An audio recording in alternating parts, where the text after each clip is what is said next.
ही आजपर्यंत तुम्हा सर्वांना आनंद देत आली आहे, बरोबर ना? मग मला कधी मला असं वाटलं तर काय बिघडलं? ऐका की जरा माझी सुद्धा की बात. आज मला पूर्वीच्या दिवसांची खूप आठवण येत आहे.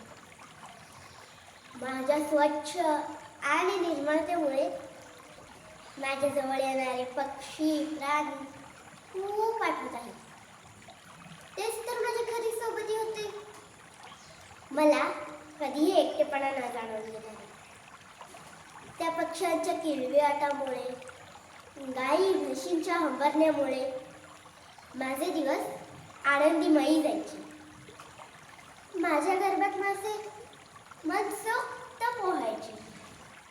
त्यांचे वेगळेच विश्व मी अगदी जवळून पाहिले.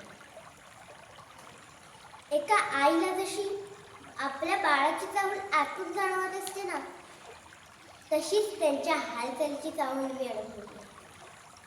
खूप समृद्ध होते. माझ्यावरील फुलावरील तुम्हा सर्वांना हसत खेळत येता जाताना मी पाहायची.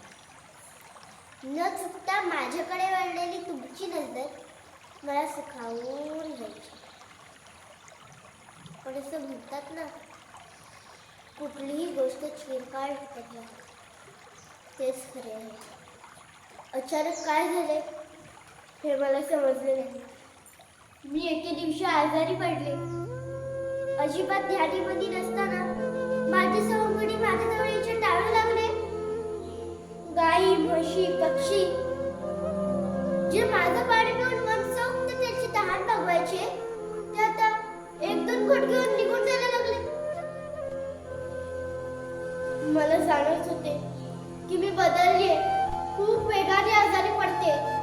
पण आजपर्यंत मी ज्यांना आनंद देत आली आहे ते माझा इलाज का करत नाही?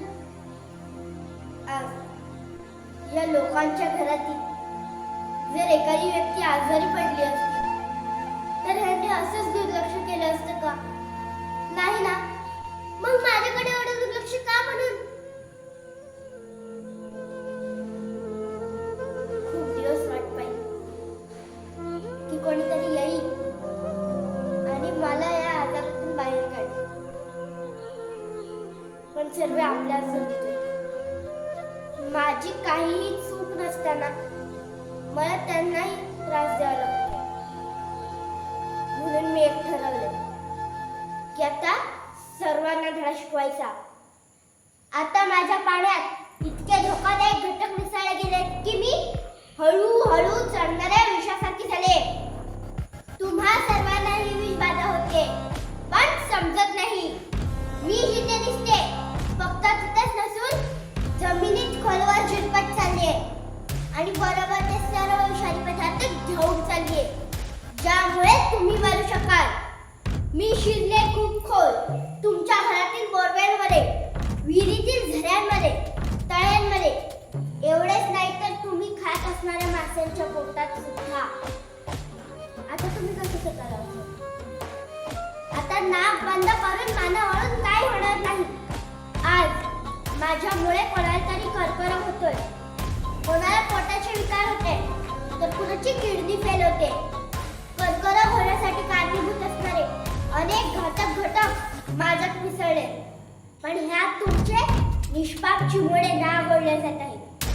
त्यांचा काही दोष नसताना मला त्यांना त्रास द्यावा लागतो, तर ते माझ्या हातात